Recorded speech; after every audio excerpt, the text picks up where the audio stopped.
Hey guys, it's Kevin in my review for the latest new mini-series from Amazon, of course being Them Covenant. So what this series is essentially about is basically we center on the Emery family, and they have recently undergone a tragedy of sorts, and because of that, they have now made the jump from their southern town all the way to Kwanten, California, for what's essentially supposed to be a fresh new start, you know, a way for them to kind of cope with what has happened. But very quickly when they get there, they realize that Kwanten is really no better than where they lived. In fact, it is way worse, filled with a lot of racists and bigotry polluting the town. But there's also a sense of something a little bit more sinister at play that really starts to dig into the Emery's personal lives. And so now they have to do what they can to try to conjure this evil and hopefully get out alive once and for all. So Them Covenant overall, I was very excited for this show. I feel like in terms of 2021, we have really been lacking in terms of horror. There's been some good things that have come out, but it's been very sparingly, and this show seemed generally very unsettling and a very creepy atmosphere just from the trailer alone. It also seemed like it was going to give, you know, some good like subtext into recent events that have been happening in the world and things like that, and just in general was a show that I was very excited for. So it finally came out. I was really hyped for it, and it disappointed me. I am not gonna lie. I did not like this show in the way that I wanted to. I think Them Covenant is a show that has a lot of really good ideas. There are quite a few things I do like about it, but as a show, it just does not come together in the way that I really wanted it to, but we're just getting into right now. I will say right off the bat, in terms of this show, easily the best thing about it has to be the acting here. I mean, everyone really does kill it. This is such a talented ensemble of mostly unknowns. To my knowledge, a lot of these actors are not really big names in any way, especially our main actress here from Deborah Ayorinde, who plays our main character, Lucky, and does it to perfection here. She is phenomenal throughout this entire show, especially when it comes to the way that she is grappling with this particular tragedy within her life and the way that's really affected her. She does a really great job with that, but also just seeing the way that she reacts to everything that's going on around her and the way that she gets more and more annoyed at what's happening and far less tolerant as the show goes on. I mean, she just did such a great job with that, and I really haven't seen much of her before, but I really feel like after this show we're going to, because she just commanded every single scene that she was in. When she is on the screen, you are absolutely locked into what she is doing, and I just loved her performance here, especially in episode 5. I don't want to spoil what ends up happening there, but she really killed it in that episode. She absolutely just amazing performance throughout, and for me, definitely, I think the big standout of this entire show, and I really do hope we get to see her again, because I think she really was terrific here. But the other performance here that I think is definitely going to get a lot of people talking is Ashley Thomas, who plays the character of Henry Emery, and he definitely does a really great job too. He's not nearly as reactionary as, say, Ayorinde is. He definitely is a little bit more subtle in that way, but he does it really well. I really did enjoy his performance throughout this whole thing. To my knowledge, he's not really an actor. He's more of a musician, rapper, I believe, and he did a really great job, I think, throughout this entire show. Henry as a character, there's a lot that he is dealing with as well. He's kind of battling with his own personal demons, and at first, you know, he's very complacent, and you can see that it's not really affecting him that much, but when he eventually starts to crack, oh my god, does he kill it. And I thought he just did such an incredible job throughout this entire show. I really love his performance here. Shahadi Wright Joseph as well, you know, of course from Us, I really loved in this show. I've enjoyed her in other things I've seen her in, but I think this was definitely the best performance I've seen her give so far. I really liked her character, Ruby. She probably has, aside from Ayorinde, the most emotional material throughout the show. Definitely, I think the most vulnerable character in the show, and she does a really great job at conveying this character. I really liked what she ended up doing. The younger actress Melody Hurd, who plays Gracie Emery, she's really great. Even some of the smaller roles here, Alison Pill is always wonderful in anything she shows up in, and that's definitely the case here for sure. Ryan Catan is really great as this really creepy milkman that we see throughout the show. Even some of the smaller roles, like say Dale Dickey shows up, and she does a really great job here. Really everyone in this show, I think, really did kill it. Like I said, I think the ensemble is definitely the strongest part of this show, and really is the thing that keeps the show as watchable as it is. Now let's get to the directing and the writing here, because this is where we get to the things that just don't work quite as well for me with this show. Little Marvin is the creator of this show, and look, I really respect his ambition. He has a lot that's on his mind here. He has a lot of things that he really does want to dive into, and I think his style is really good. The show has a very unsettling atmosphere pretty much from the beginning. You never really feel like you have a second to just kind of breathe. You know, you're always on edge throughout this entire show. Just the littlest thing, you know, will definitely it's definitely something that does get you. You don't really, you know that there's definitely something off, and I think he has a very good atmosphere here. In terms of that, he really does deliver, and I also really like that he doesn't hold back. There's a lot of challenging material throughout the show, and I think Marvin does a really good job with it.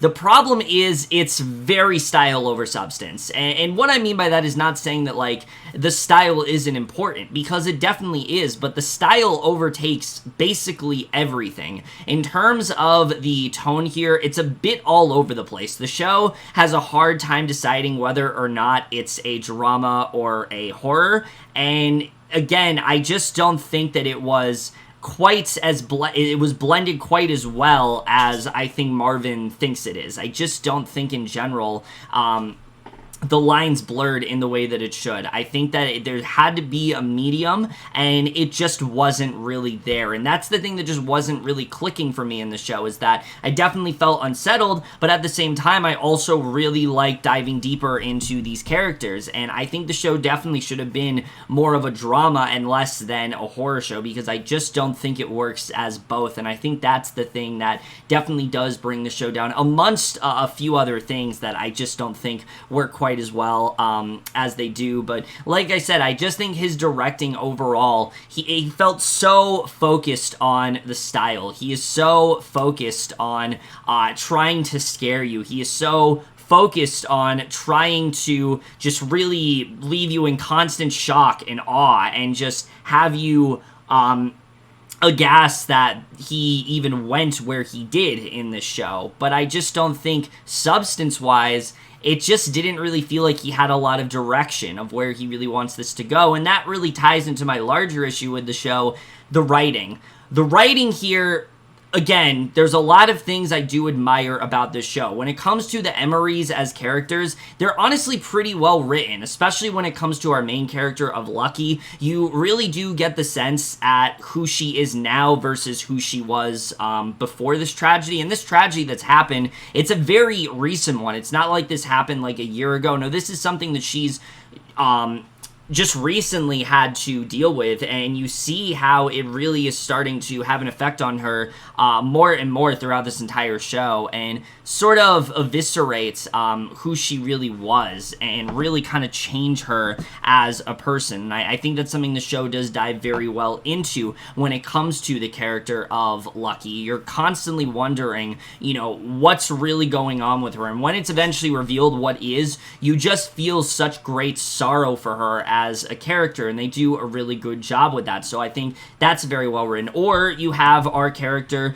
of Henry, this guy that, he's got this job, but he's not respected at all. He's constantly scoffed at. He's looked at in a certain way because he's a black man in this very high position, and he never really feels like he deserves to be there. And you can see that this really starts to kind of eat away at him, and it gives him the sense that he needs to start fighting back. He needs to start doing something about what's going on. And so you're definitely drawn to that. Or you have the character of Gracie Emery, who is, of course, the youngest of the family, and she's kind of dealing with her own stuff. So the family themselves, you find yourself really relating, you find yourself getting attached to them. They definitely are dealing with a lot as characters, and so there's always something to latch onto there, and I think that definitely does work. But the problem is, while these all sound very compelling, they feel a lot more like ideas than they actually do fully well-realized concepts. The perfect example of it is actually the character of Henry. In addition to a lot of the racism and things like that the show is really tackling, he also was a soldier in World War II, and he has a lot of PTSD from it. And this is something that they could really dive deeper into if they wanted to, but they really only cover it in one episode. And I needed a lot more than that, because I think it would have made Henry that much better of a character. So you see what I mean by it's a little too focused on the style?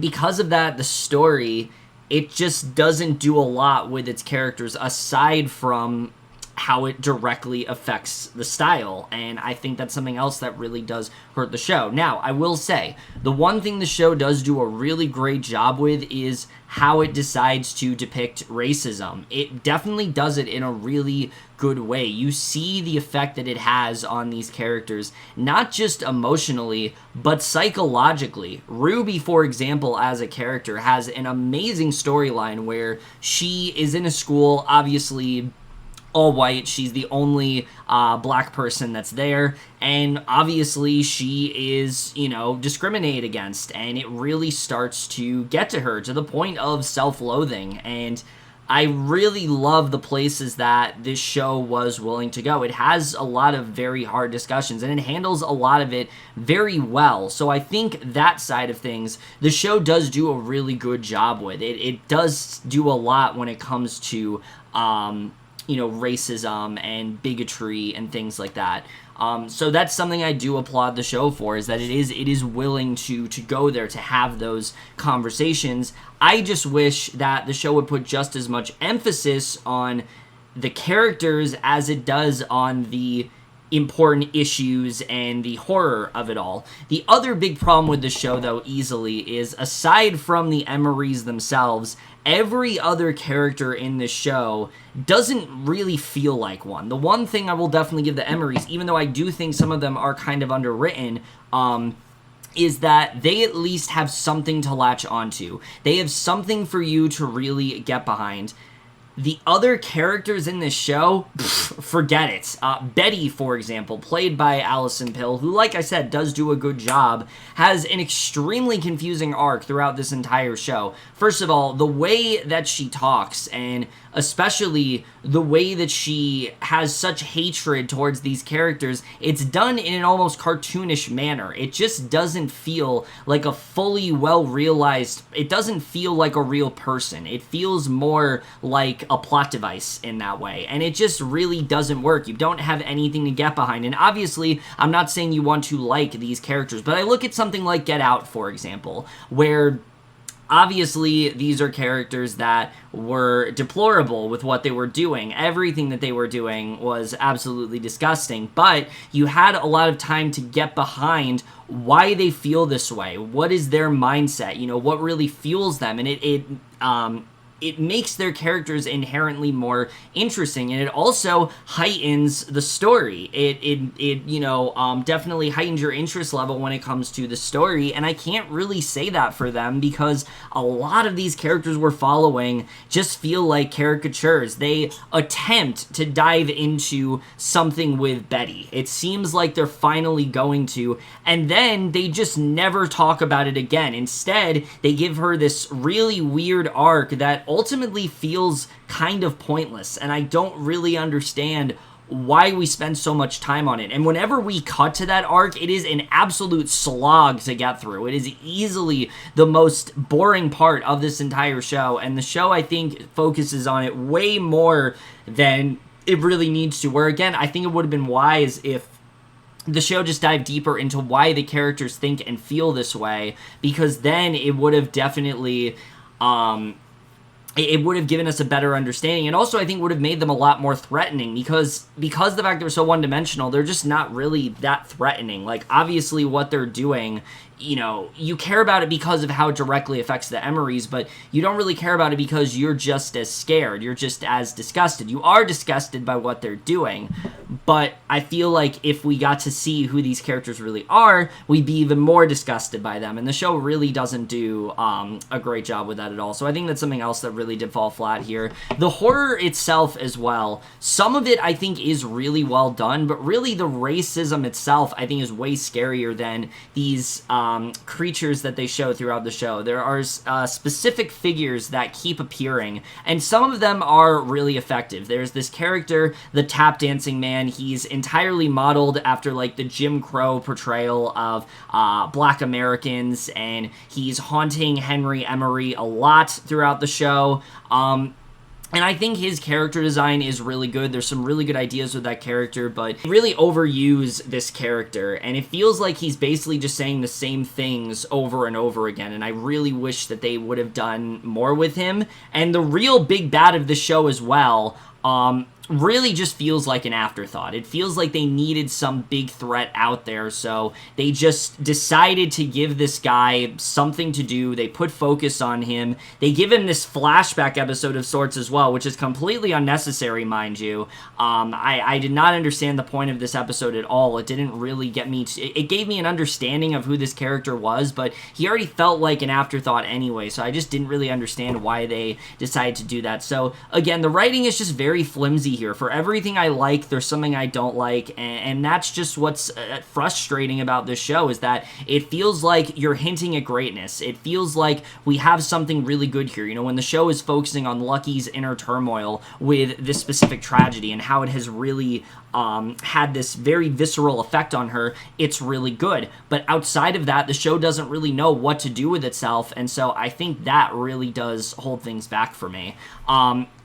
It also feels very derivative. It really does, and I know a lot of people have brought this up, not just in terms of the fact that there are things here that are eeringly similar to other two Jordan Peele projects and, you know, other films that we have seen, but the entire show at points, especially as it goes on, feels very much like The Shining. I mean, there are so many things in this show that feel like The Shining. It feels like it's from something better, and I just don't think they did a really good job at making it stand out enough, at making it feel memorable enough. I'm not going to remember a lot of the scares in the show. Yes, there's a lot of good moments here that definitely did freak me out, but there's not a lot that, oh, this is a specific moment I'm going to remember. This is something that's really going to stick with me. It's more just the racism itself. That's the stuff that's going to stick with me, because it's absolutely disgusting. It's so emotional to watch, because it's stuff that actually did happen and still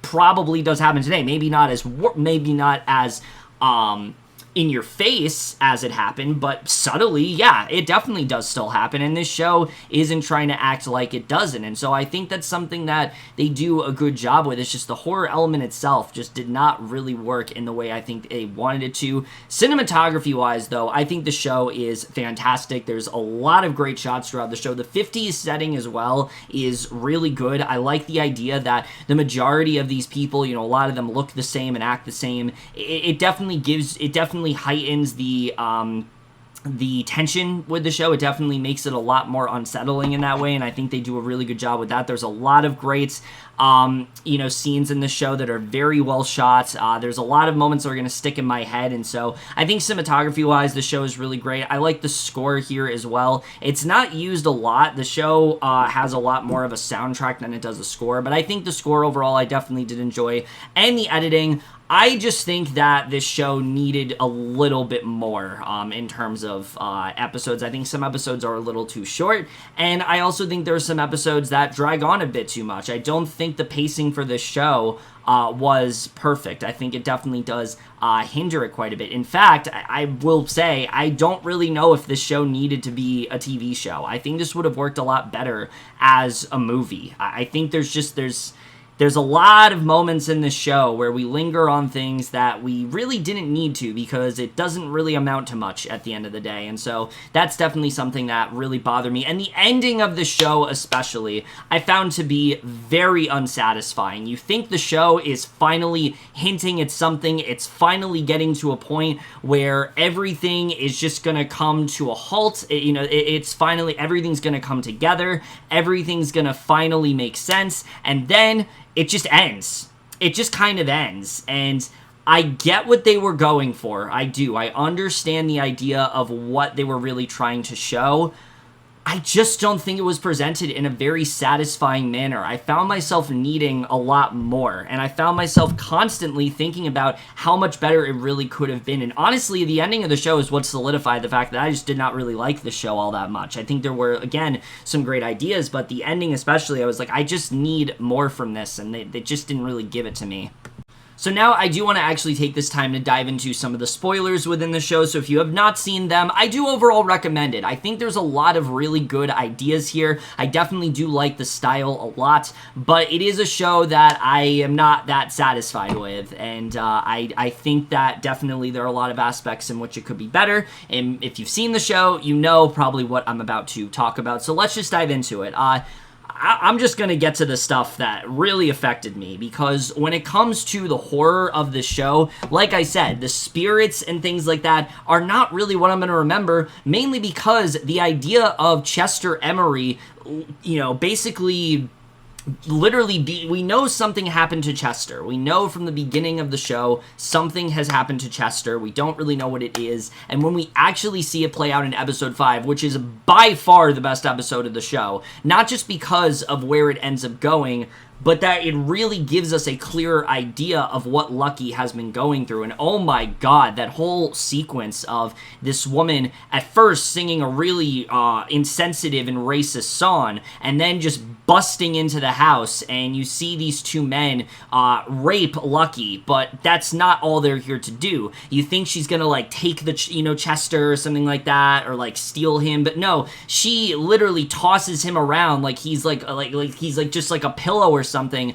just chanting "cat in a bag" over and over again, and then just does it until the baby is dead. And that sequence alone, I think, is way more horrifying than a lot of the ghostly stuff we got throughout the show. And that's why the horror stuff ultimately didn't work for me, because I think that sequence alone is so memorable that everything else just doesn't stick out as much, because that is the thing I'm going to remember. That is the thing that is never going to leave my head when it comes to this show. And I think that is scary enough that we didn't really need a lot of the other stuff going on here. And again, that episode, what I love about it is that not just the fact that is that sequence alone, it's the way it affects Lucky when we're able to see her go from this woman that seems pretty positive, seems like she wants to be a good mother, just feel so deflated from what's happened. I mean, you see that moment with, Ruby, and then you see Gracie, and they're like, we'll never be like Mama. They keep saying that over and over again, not really understanding the trauma of what she's been through, not really understanding how much this has really affected her. I thought that was a tremendous episode, and it made me care for Lucky that much more, because she already was the best character for me, but understanding how much that has affected her, and especially it being in such a short span of time, it makes sense why Lucky, goes over the edge. It makes sense why Lucky does a lot of irrational things throughout the show, and why she does eventually decide to crack. I think all of that was very effective, and that for me is easily the best part of the show, is how this has completely eroded the family overall, and how they've tried to move on from this, but there's no moving on from that. That's not something that's ever going to leave you. And I think what we ultimately realize in the show is that as much as Lucky wants to try to abandon this, she's never going to fully get over it. You know, this is something that's always going to affect her. We find out she actually left his body, like, in this box. She couldn't even get herself to bury the body. She can't get rid of Chester because this was her baby. This was her child, and she watched him die in front of her, and there was absolutely nothing she could have done to stop it. And it's just so monstrous what ended up happening there. And again, because of that, everything else just feels kind of tame by comparison, and I just don't think it hits the same highs that scene ends up doing. I mean, let's think about some of the other arcs that we go in here. When it comes to Henry, yes, he is verbally abused by pretty much all of his work colleagues. Nobody really takes him seriously, and so you know eventually something's going to get him to crack. But the Tap Dancing Man as a character, why he ultimately did not work for me, is because he keeps going on these long diatribes, and I get what he's trying to do. He's trying to make Henry feel oppressed. He's trying to make Henry feel, well, he already does feel oppressed, but he's trying to make Henry feel, you know, revolted. He's trying to make him feel like he has to start fighting against something, and I think that is a really effective scene. But Henry ultimately killing his boss and then killing the boss's wife and him basically getting off scot-free, it just doesn't feel realistic, especially in the 1950s. It just does not seem like something his character would do, and I think if they played into the PTSD aspect more, this could have really worked, but they really don't. They kind of just abandon it after episode 2. We get that great moment where he talks about, like, how he can't even smell the pie that his daughter made because it reminds him too much of the war. Everything reminds him of the war. We don't really come back to that, and I think that ultimately did cheapen some of his character. I needed more from that overall, and I think that was definitely a disappointment.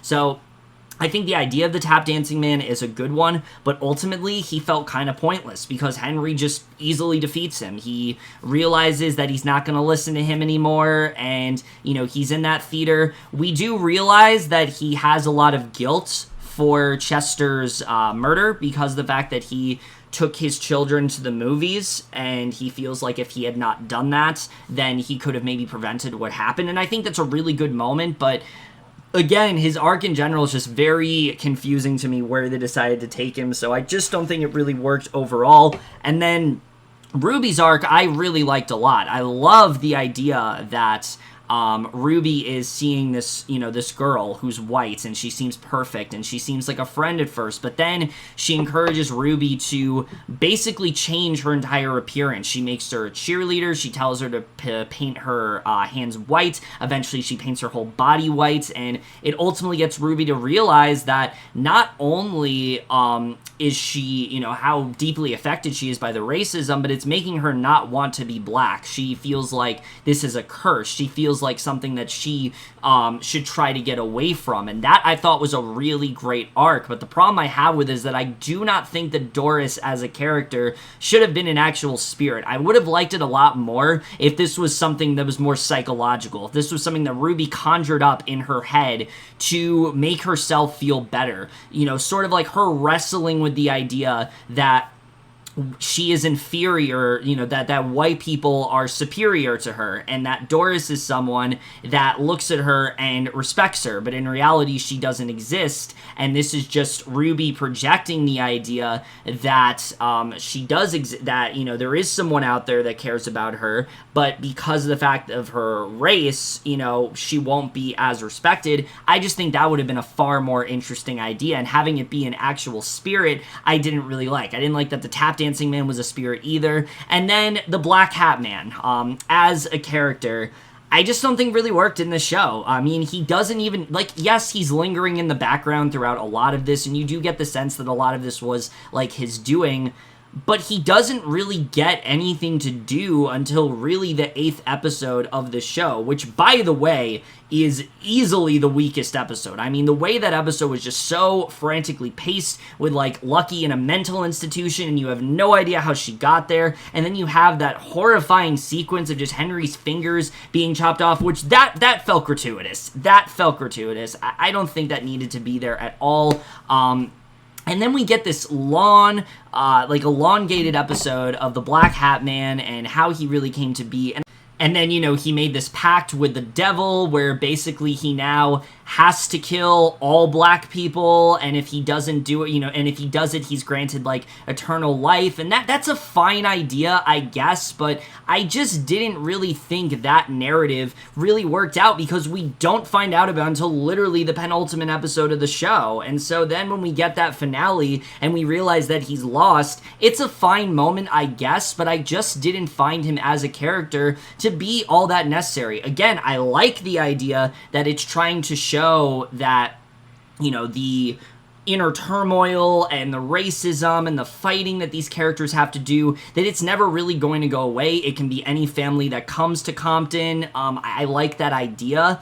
But I just don't think the Black Hat Man as a character ultimately worked as a villain. I think they needed a lot more. I think you could honestly just write him out of the show, and I think the show would be a lot more effective.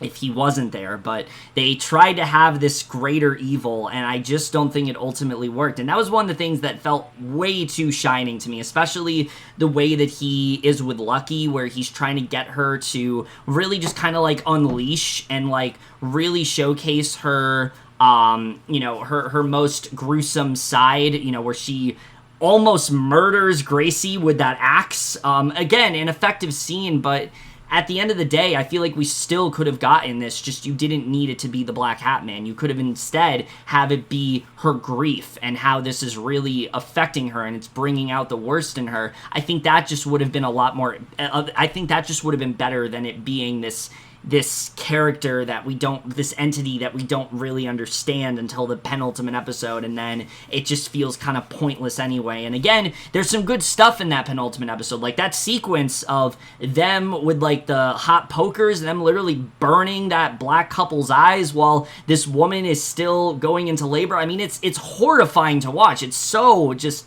gruesome and but at the same time, is it really necessary? No, I don't really think it is. I don't think a lot of what happened in that episode was very necessary. So while most of the time I love flashback episodes, this is one of the few that I just don't really think did all that much for me, because I just don't think the Black Hat Man as a character was all that necessary. So like I said, that storyline just never really worked out.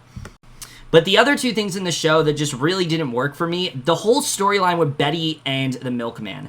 I don't understand what the point of this really was. I mean, we get the idea in the beginning of the show that Betty clearly just wants the Emery's gone. She wants to do whatever she can to get rid of them. She thinks that George the milkman is going to help her out. She thinks that he's going to find a way to just get them to leave once and for all. She's doing these small little acts and it's not really working out, and then it seems like he's willing to help her. And that's fine, but the whole time when this is happening, I'm thinking, well, there's a far more interesting storyline you could be doing with Betty, but you're not really touching upon it. It involves her father, that episode we get when we meet her parents, and we see that they are very overly critical of her. They don't like the way that she's acting. They don't like where she's living. It seems like she has a very contentious relation with her father, maybe hinting at, like, incest or something, but we never come back to that, and I'm just wondering, like, what was the point of this? What was the point of us even hinting at this happening to Betty if we're never really gonna if it's never really gonna amount to anything? Well, eventually we get to George. We realize that really he was just doing this to seduce Betty. He holds her captive, like, in his house, and then when she eventually does escape, he kills her.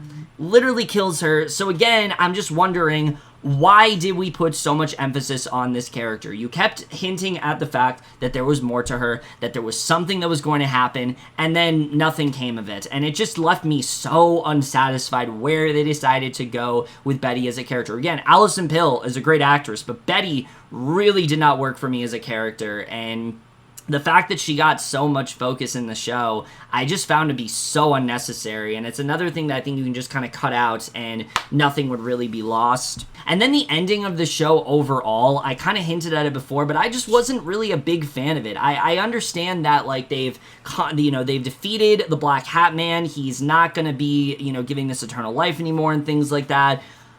And I like the idea that, like, they're still fighting. They're never really going to be over this. You know, there's always going to be racism that they have to deal with. There's always going to be police brutality that they have to deal with. Now they have to fully, like, confront it, and, like, they're ready to.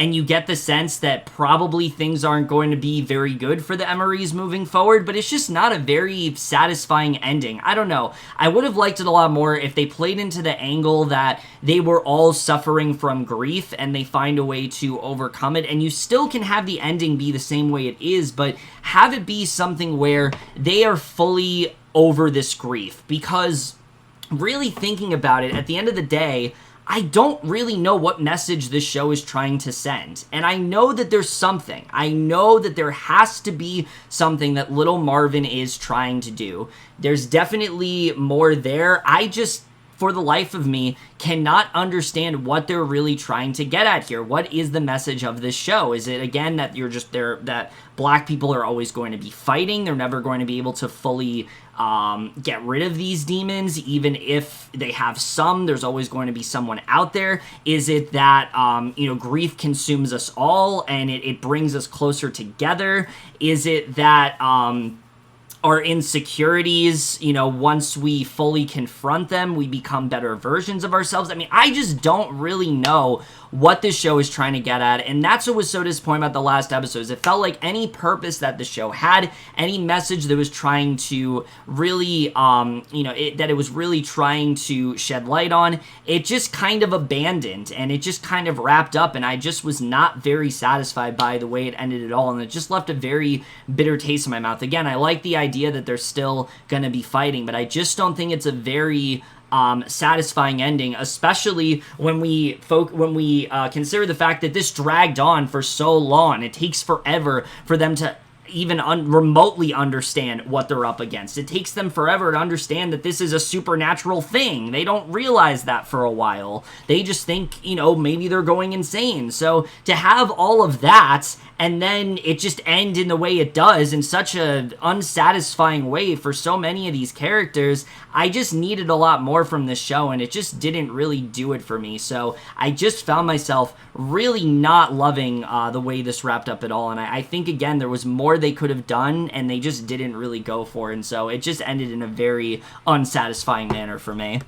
Overall, Them Covenant is a show that I do think has a lot of really good things going for it. It's got an incredible ensemble that I think all of which are going to be big names moving forward, especially Deborah Ayorinde. I am sure this is not going to be the last that we see of her. I think this is the start of a bright future for her. It's got a really great style. It is very unsettling at points. It dives into some very heavy issues, especially the way it tackles racism, I think is very interesting. There are some memorable sequences, but as a whole, it just doesn't fully come together. It has a lot of great ideas, but it's just really lacking purpose. It's lacking a sense of substance, and by the end of it, I just had a very hard time understanding what the point of it really was, what they were really trying to get at. There's a lot of great ideas for these characters, but they're just never fully explored in the way that I want them to. The show ultimately is way more focused on the trauma, it's way more focused on the horror, and it's way more focused on the style than really anything else, and as a result, everything else kind of gets lost in translation, and so this definitely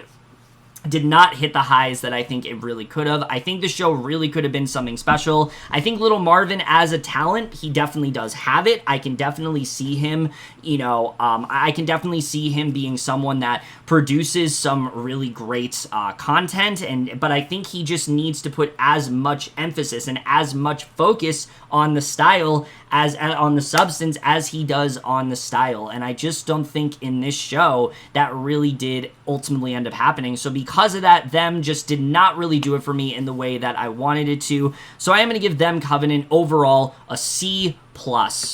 I really do hope this show gets a lot better. I know it's already been renewed for a season 2, and I'm pretty sure it's going to be an anthology series of sorts, so I do hope season 2 ends up showcasing a little bit more of what I wanted this season to be, but like I said, I do overall still recommend it. I think it's definitely worth a watch for everyone, but just don't expect it to be a very satisfying one, because it really isn't at the end of the day. But other than that, guys, in my review of Them Covenant, let me know what you guys saw of this show overall, left your thoughts, and we'll see you guys in my next video. and I will see you guys for that. So, okay, bye.